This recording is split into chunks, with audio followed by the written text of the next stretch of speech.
तो करंटली चर्चा में ओपेक कंट्रीज़ है, क्योंकि ब्राज़ील ने ओपेक कंट्रीज़ को ज्वाइन कर लिया।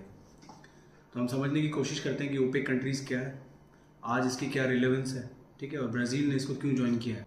तो ओपेक कंट्रीज़ एक ऑर्गेनाइजेशन है उन सभी कंट्रीज़ का जो ऑयल प्रोड्यूस करती है और उसका एक्सपोर्ट करती है, निर्यात करती है, ठीक है। पेट्रोलियम उत्पन्न करने वाली कंट्री और उसका निर्यात करने वाले देशों का एक ऑर्गेनाइजेशन है ओपेक। ये जो ओपेक ऑर्गेनाइजेशन है, ये कुछ फाउंडर देश है इसके, जैसे Iran, Iraq, Kuwait, Saudi Arabia और वेनेजुएला। इन कंट्रीज़ ने मिलकर ये संगठन बनाया था। इस संगठन का हेडक्वार्टर वियना, ऑस्ट्रिया में है। ये तो इसकी थोड़ी सी बात होगी। ये करता क्या है, तो ये जो ओपेक ऑर्गेनाइजेशन है ये ऑयल के प्रोडक्शन को कंट्रोल करता है, पेट्रोलियम के उत्पादन को। पेट्रोलियम के उत्पादन को कंट्रोल करने से डायरेक्ट ऑयल की प्राइस कनेक्टेड है। अगर आप मार्केट में आप ऑयल का उत्पादन कर रहे हैं ज़्यादा, तो मार्केट में ऑयल भी मिलेगा ज़्यादा। जो चीज़ ज़्यादा क्वांटिटी में मिलेगी उसकी डिमांड कम हो जाएगी और प्राइसिंग उससे लिंक्ड है। प्रोडक्शन ज़्यादा, ऑयल ज़्यादा, प्राइस कम। जैसे ही प्राइस कम, ऑयल का प्रोडक्शन कम, मार्केट अवेलेबिलिटी कम और प्राइस बढ़ जाएगी। तो बेसिकली प्राइस स्टेबलाइजेशन का काम करती है ओपेक कंट्रीज, पर अपने फायदे के लिए। तो वो प्राइस बना के रखती है। तो ये कंट्रीज क्या करती है कि आपस में डिसाइड कर लेती है कि कब पेट्रोलियम का प्रोडक्शन बढ़ाना है और कब उस पर कट लगाना है।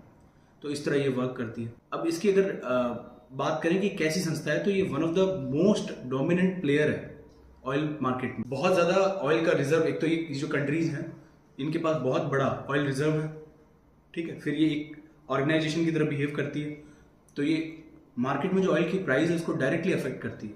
तो इसका अच्छा खासा प्रभुत्व है मार्केट पे। लेकिन अब ये डिक्लाइन की तरफ जा रही है। दो कारण है उसके।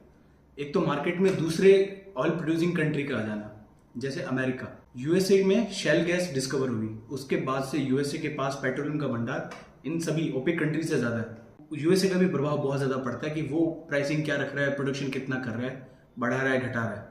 तो इसका डोमिनेंस जो था ओपेक का वो थोड़ा कम हुआ। दूसरा, दुनिया अब जो है अल्टरनेट एनर्जी के सोर्सेज पे स्विच कर रही है, जैसे सोलर है, विंड है, टाइडल है, ऐसी कई सारी एनर्जीज में लोग इन्वेस्ट कर रहे हैं और उसकी तरफ मुड़ रहे हैं।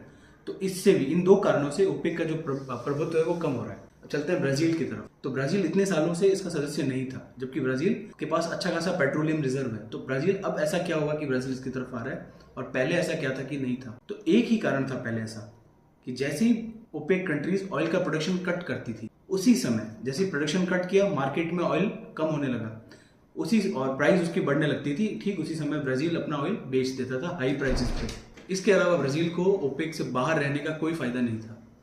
अब जो ब्राजील ओपेक में आया है, अब जो ब्राजील शामिल होना चाह रहा है, उसके पीछे उसके कारण ये हैं ब्राजील के, ठीक है, जिसका हम आइडिया लगा सकते हैं कि क्या कारण रहे हैं। तो ब्राजील जो है अब एनर्जी के मार्केट में एक ग्लोबल लीडर बनना चाहता है, ठीक है। इसीलिए ब्राजील जो है पिछले कुछ समय से ऑयल का प्रोडक्शन भी उसने बढ़ा दिया। वो ऑयल का प्रोडक्शन बढ़ाता जा रहा है, ग्लोबल लीडर बनना चाह रहा है। तो ओपेक इसलिए ज्वाइन कर रहा है ताकि जो प्राइस है ऑयल की उसको कंट्रोल कर सके, उसमें एक अहम हिस्सा निभा सके प्राइस को बढ़ाने घटाने में। तो ग्लोबल लीडर बनना चाह रहा है ये। उससे भी बड़ा एक कारण है कि ये एक डेवलपिंग कंट्री है जो बहुत ज़्यादा प्रॉमिसिंग है। तो ब्राज़ील ये चाह रहा है कि हर डेवलपिंग कंट्री की राइट नाउ एक ही चीज़, एक ही डिमांड है कि फॉरेन इन्वेस्टमेंट आए, डॉलर्स आए उनके। डॉलर कमाने का सबसे अच्छा जरिया है ब्राज़ील के पास पेट्रोलियम को सेल कर। इसका एक बड़ा कारण ये भी है कि वो पेट्रोलियम सेल करके फॉरेन इन्वेस्टमेंट, डॉलर्स और ये लाना चाहते हैं। तो ये पूरी कहानी है ओपेक और ब्राज़ील की।